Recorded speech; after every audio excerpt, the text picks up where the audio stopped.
JKC news update में आप सभी का स्वागत है। मैं हूं आपके साथ नीरू शर्मा। अपडेट में आगे बढ़ने से पहले आइए नजर डालते हैं इस वक्त की प्रमुख सुर्खियों पर। परिवहन आयुक्त विशेषपाल महाजन की देखरेख में और जेएंडके ट्रांसपोर्ट वेलफेयर एसोसिएशन द्वारा सड़क सुरक्षा सप्ताह के तहत सभी ड्राइवरों और कंडक्टरों के लिए एक चिकित्सा शिविर का भी किया गया आयोजन।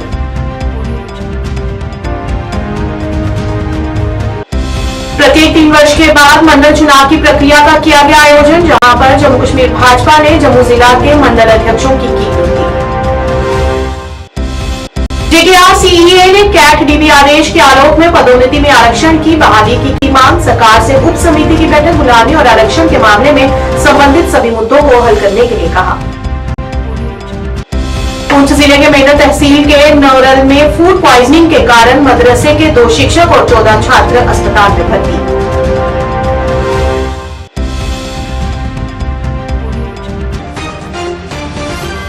अब समाचार विस्तार से। और जेएंडके ट्रांसपोर्ट वेलफेयर एसोसिएशन द्वारा सड़क सुरक्षा सप्ताह के लिए समारोह और ड्राइवरों और कंडक्टरों के लिए आंखों की जांच और स्वास्थ्य समस्याओं के लिए चिकित्सा शिविर का आयोजन मिनी बस स्टैंड महेशपुरा चौक जम्मू में किया गया। इस मौके पर ट्रांसपोर्ट कमिश्नर विशेषपाल महाजन मुख्य तौर से उपस्थित रहे। इस दौरान सभी ड्राइवरों और कंडक्टरों की चिकित्सक जांच की गई। इस मौके पर परिवहन आयुक्त ने अभिभावकों से भी अपील की कि वे अपने नाबालिग बच्चों की हर जिद पूरी न करें और उन्हें वाहन उपलब्ध न कराएं। उन्होंने कहा कि यदि जांच के दौरान किसी नाबालिग को पकड़ा गया तो उसके साथ साथ उसके अभिभावकों के वाहनों को भी जब्त किया जाएगा। तो सारे डिस्ट्रिक्ट में आई है वो भी लगाओ। एचपी वाली जरा इनका खून भी देखो कितना पोल्यूशन है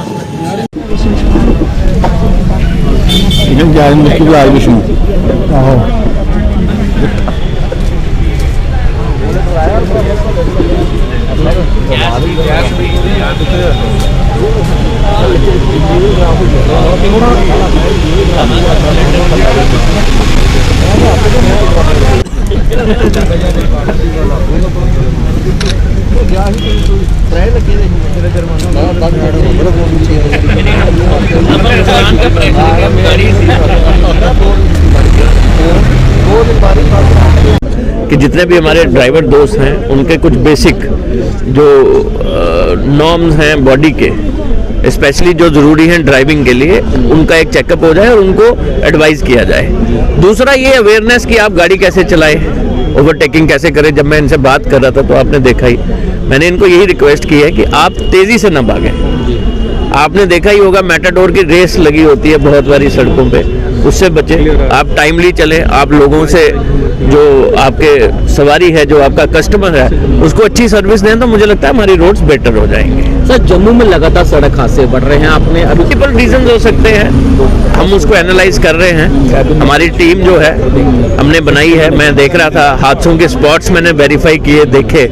मेरी कोशिश ये है कि उनका एनालिसिस करके उन पॉइंट्स के ऊपर हमें क्या क्या मेजर्स लेने पड़ेंगे। लेकिन मैं सड़क हादसों में जो सबसे बड़ा कारण मानता हूँ वो ह्यूमन जो लैक्सिटी है उसको मानता हूँ। मैंने पहाड़ी इलाकों में भी काम किया है, मैंने शहरों में भी काम किया है। तो कहीं ना कहीं ये दिखता है कि आदमी जब लापरवाह हो जाता है, लापरवाही में शराब पीना, लापरवाही में नशे में होना, लापरवाही में रात को सोना नहीं प्रॉपर्ली और गाड़ी चलाना, लापरवाही में फ़ोन पे बात करना, लापरवाही में अपना ध्यान हटाना, ये सारी चीज़ें आती हैं। तो सबसे मेजर कॉज अगर आप देखेंगे तो वो ह्यूमन लैक्सिटी है। मुझे लगता है कि अगर हम सब घर से जब निकलें तो अपने बच्चों की और अपनी फैमिली की तस्वीर, अपने माता पिता की तस्वीर अपने माइंड में रखेंगे तो एक्सीडेंट्स पक्का कम होंगे। सर, हम देखते मीडिया मेट्रो से अगर बात की जाए तो ओवरटेकिंग के चक्कर में या फिर सवारी उठाने के चक्कर में जो हमारे प्रेसिडेंट हैं दोस्त विजय जी, मैंने उनसे यही बात कर रहा था कि अभी मैं आ रहा था तो मैंने देखा एक मैटाडोर ने अचानक ब्रेक मार दी, तो एक स्कूटर वाला उसमें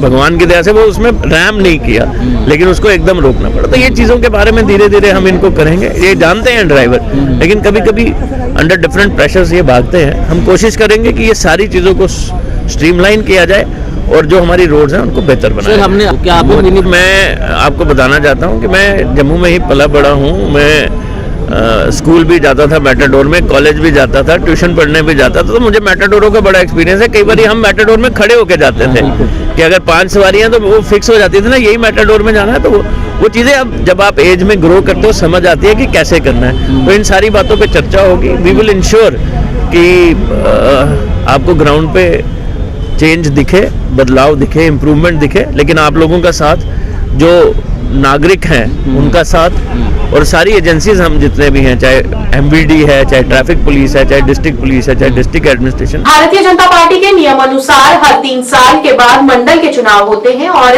इसी के तहत आज भी ये चुनाव कराए गए, जहां पर जम्मू कश्मीर भाजपा ने जम्मू जिला के मंडल अध्यक्षों की नियुक्ति की, जिसमें जम्मू वेस्ट के 2 मंडल, पहला तालाब तिल्लो मंडल जिसके अध्यक्ष अनिल अंगराल वार्ड नंबर 12 से चुने गए, और दूसरा मंडल रिहाड़ी और बख्शीनगर रहा जिसके अध्यक्ष कुशांत चुने गए। इस मौके पर प्रमोद कपाही समेत बड़ी संख्या में कई वरिष्ठ नेता और कार्यकर्ता उपस्थित रहे, जिन्होंने नए अध्यक्ष चुने गए लोगों को बधाई दी।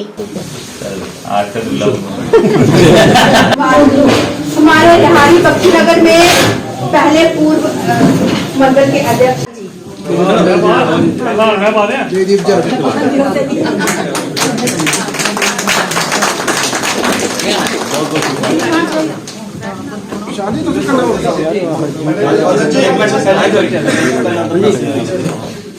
भारतीय जनता पार्टी की जो प्रक्रिया है इस संगठन की, इस संगठन में हर 3 साल के बाद जो है वो संगठन के चुनाव होते हैं। उसी को देखते हुए जम्मू कश्मीर में, पूरे जम्मू कश्मीर में जो है बूथ कमेटियों से लेकर प्रदेश अध्यक्ष जो है चुनाव होंगे। बूथ कमेटियां हमारी कंप्लीट हो गई हैं। आज हमारे अभी 2 मंडल जो हैं उनके जो अध्यक्ष हैं वो बनाए गए हैं। उनकी इलेक्शन हुई है। इलेक्शन होने के बाद जीत के उनको आप देख रहे हैं कि बड़ी खुशी का माहौल है। हमारे अनिल अंगराल जी जम्मू तालाब तिल्लो जो मंडल है उसके अध्यक्ष बने हैं, और हमारे कुशांत दुफारा जी जो बख्शीनगर रिहाड़ी मंडल है उसके अध्यक्ष बने हैं। मैं बहुत बहुत बधाई देता हूं और आशा करता हूं कि ये जिस प्रकार पहले हमारे मंडल अध्यक्षों ने काम किया उसी प्रकार बढ़ चढ़कर ये भी काम करें और संगठन को आगे ले जाने की कोशिश करें। मेरी तरफ से, मेरे पूरी जिला की तरफ से इन दोनों मंडल के अध्यक्षों कुशांत को और अनिल जी को बहुत बहुत बधाई है, बहुत बहुत मुबारक है, और संगठन में ये बढ़ चढ़ के काम करें, संगठन आगे लेके जाए। SC ST OBC सामाजिक धार्मिक समूह सेवानिवृत्त युवा और महिला विंग के एक प्रमुख संगठन JKR CEA ने एक बड़ी संख्या में उपस्थित प्रेस कॉन्फ्रेंस में केंद्र और JKUT सरकार दोनों की सत्तारूढ़ व्यवस्था की आलोचना की। उन्होंने कहा कि जो SC ST OBC जनता को उनके वोटों को लुभाने के एकमात्र प्रयास के साथ आरक्षण के मामले में गुमराह कर रही है।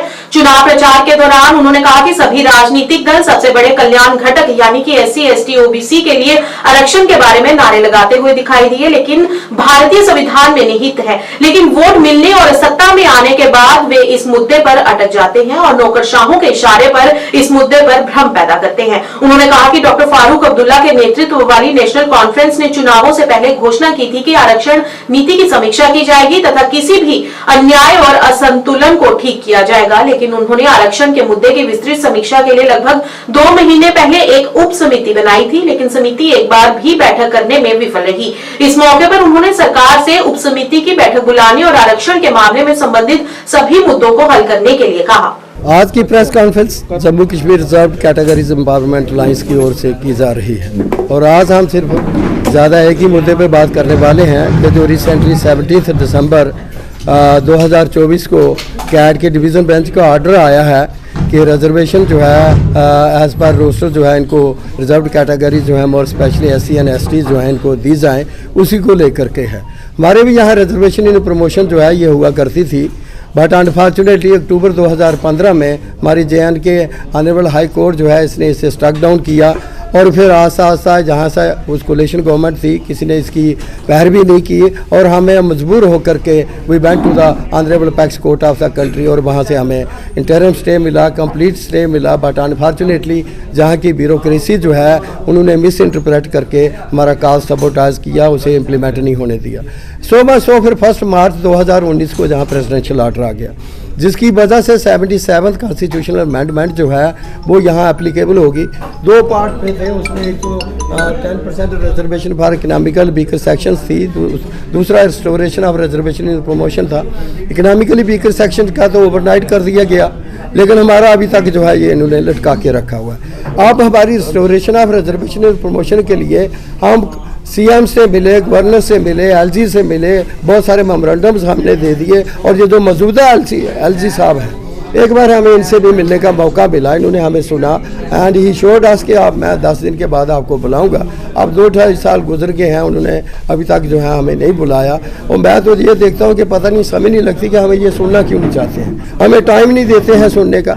इसी तरीक़ा से हमारे ये जो रिजर्वेशन और प्रमोशन किया, हम उसकी उम्मीद लगा के बैठे हुए थे, इन्होंने डायरेक्ट रिक्रूटमेंट जो है उस पर अटैक करना शुरू कर दिया। हमारा बैकलॉग ऑफ पोस्ट जो है वो पोस्ट जो PSC और SSRB में दे के रखी थी उनको विड्रॉ कर लिया गया और नया रोस्टर जो है वो दे दिया। पहले हमारा हुआ था 3, 15, 27, 39, 51 एंड सो ऑन, इन्होंने कर दिया 2, 22, 32, 42, 52 और सो ऑन।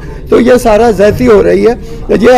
और फिर हमारे कुछ एक लोग इन्होंने मोर्चा में भर्ती। पुंछ जिले के नारोल मेंढर में रात्रि भोज होने के बाद मदरसे के 2 शिक्षकों और 14 छात्रों को अस्पताल में भर्ती कराया गया। एक अधिकारी ने बताया कि जब सूचना मिली कि नारोल मेंढर में स्थित मदरसे के 2 शिक्षकों और 14 छात्रों में नारोल गांव में एक स्थानीय निवासी के घर पर रात्रि भोज खाने के बाद फूड पॉइजनिंग के लक्षण दिखे। सूचना मिलते ही शिक्षकों और छात्रों को SDH मेंढर में स्थानांतरित कर दिया गया, जहां पर उन सभी की हालत स्थिर है और SDH मेंढर में उनका इलाज जारी है।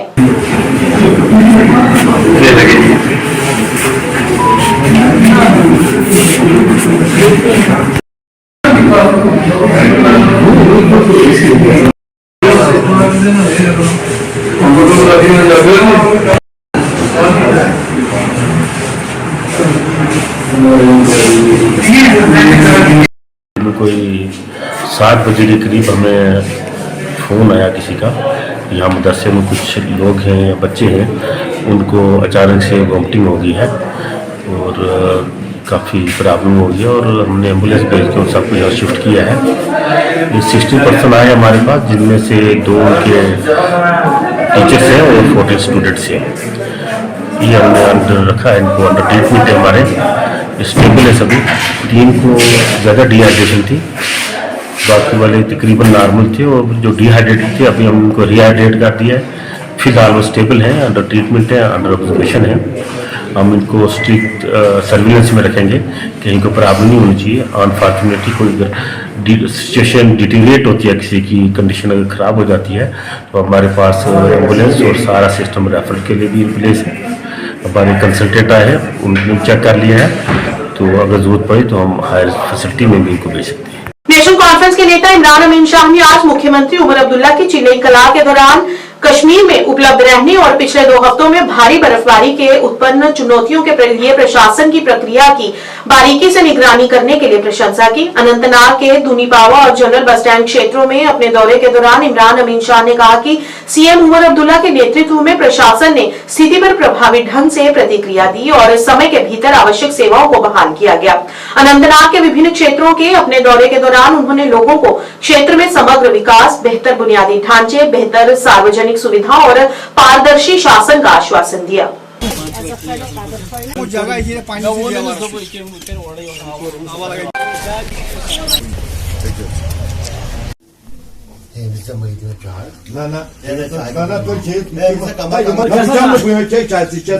आए, इनके साथ हमारा वाबस्तगी पिछले 3 साल से है और काम भी हुए हैं। सरकार ने भी काफ़ी काम किए हैं, अप्रिसिएशन करते हैं।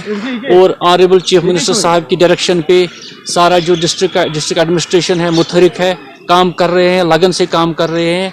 आज भी मैं गया वहाँ पे तो सारे इसी में है कि यहाँ पे जो लोगों को दिक्कत है उसको सामना न करना पड़े, चाहे बिजली का हो, चाहे पानी का हो, चाहे रोड का हो, चाहे किसी भी चीज़ की दिक्कत यहाँ के आवाम को नहीं होनी चाहिए। इनके मसले जल्द हल होंगे। सबसे पहले मैं इनका शुक्रिया अदा करता हूँ, इन्होंने हमारी तंजीम नेशनल कॉन्फ्रेंस को हमेशा सपोर्ट किया है और हम इससे पहले भी इनके साथ थे, ये हमारे साथ वाबस्ते थे, तब हम इंडिपेंडेंट काम कर रहे थे। इसके बाद हमने नेशनल कॉन्फ्रेंस ज्वाइन किया, इन्होंने भी हमारा साथ दिया और पार्लियामेंट में भी बढ़ चढ़ कर हिस्सा लिया। असेंबली इलेक्शन में भी इन्होंने बढ़ चढ़ कर हिस्सा लिया और हमारी तंजीम का जो परचम है वो बुलंद रखा यहाँ पे दुनीपावा से।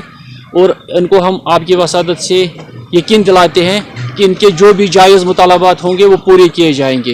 ये इलाका नज़रअंदाज किया गया था पिछले 20-30 साल से, यहाँ पे कोई डेवलपमेंट नहीं हुई थी, यहाँ पे कुछ भी नहीं था, यहाँ पे सब डिफंग हो गया था। ना इनको पानी की सुविधा उपलब्ध थी, ना इनको रोड कनेक्टिविटी थी, ना इनको यहाँ पे जो प्रोटेक्शन बांध थे, इनको बड़ा एक नाला है वहाँ से गुजर रहा है, तो इनके जो घर है वो उस नाले पे है। तो इनको उस बंड की भी डिमांड थी काफ़ी साल से, किसी ने सुनवाई नहीं की। तो हमने थोड़ी कोशिश की, डिस्ट्रिक्ट एडमिनिस्ट्रेशन में मसले उठाए, BDO साहब के पास, ACD साहब के पास, DC साहब के पास।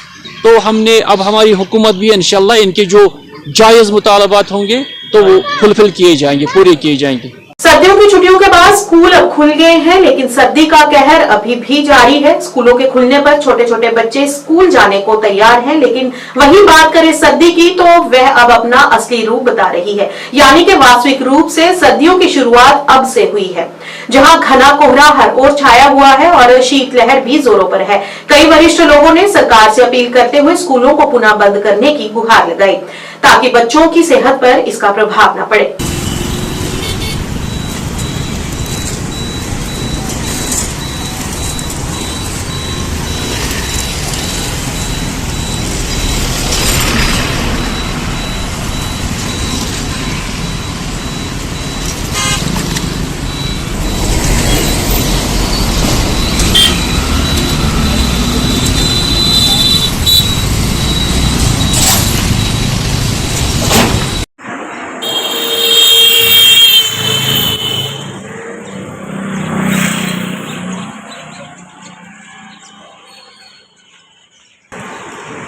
ठंड लगती है? ठंड सर्दी है ना? जाओ जाओ।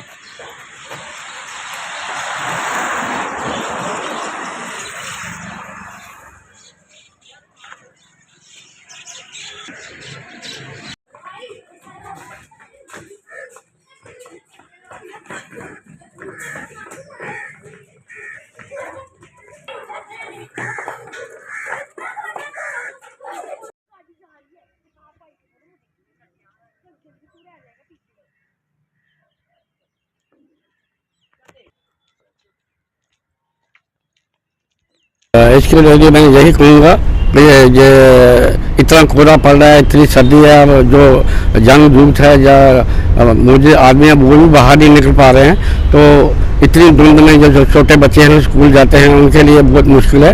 उनको आगे छुट्टियाँ एक्सटेंड करनी चाहिए, क्योंकि छोटे बच्चे इतने ठंड में बड़े सफ़र करते हैं। इसलिए मैं यही रिक्वेस्ट करूँगा गवर्नमेंट से कि स्कूल में छुट्टी होनी चाहिए।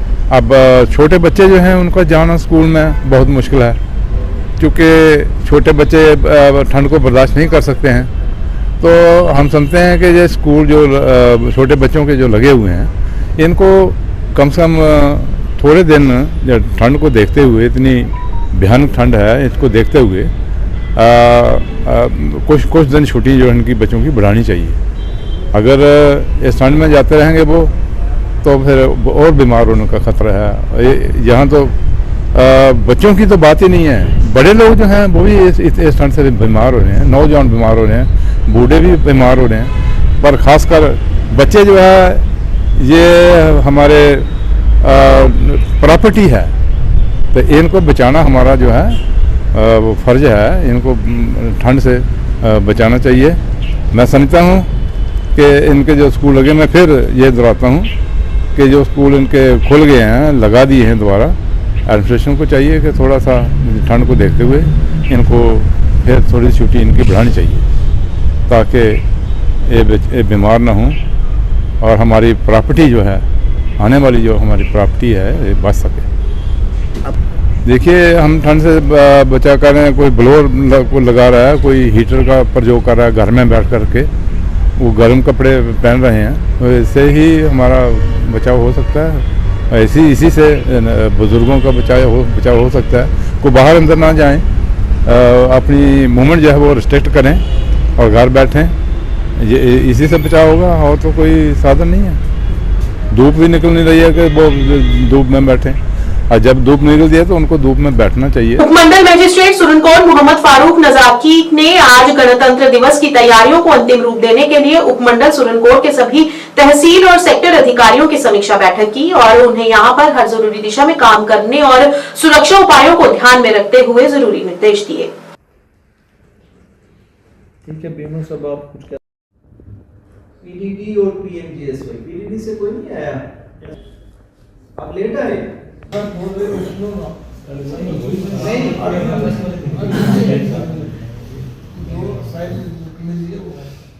ये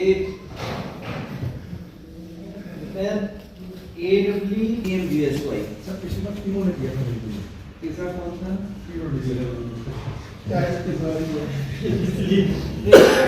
आपको एक बात बताऊं, AWPHE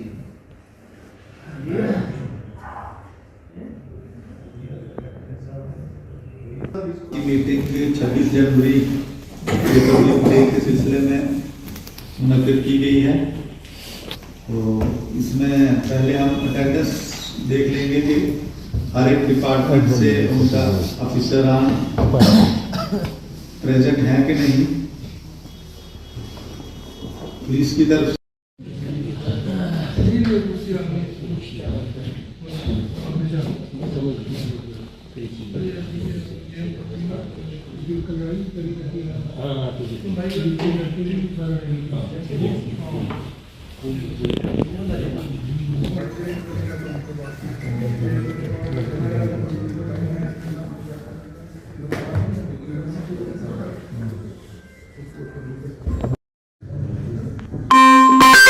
हमारी रिपब्लिक डे की प्रिपरेशन के सिलसिले में पहली मीटिंग एसडीएम साहब की चेयरमैनशिप के अंदर हुई है। इसमें तमाम पर जो अरेंजमेंट्स हैं वो फाइनलाइज किए गए हैं और साथ ही जो डिपार्टमेंट्स की एक जॉइंट जो वेंचर होता है सबको उनके अपने अपने रोल उनको समझाए गए हैं। तो हमें उम्मीद है कि 26 जनवरी का प्रोग्राम इंशाल्लाह बहुत अच्छा होगा इस बार। न्यूज अपडेट के आज के इस अंक में इतना ही। नया अंक लेकर फिर हाजिर होंगे, तब तक के लिए दीजिए इजाजत। नमस्कार।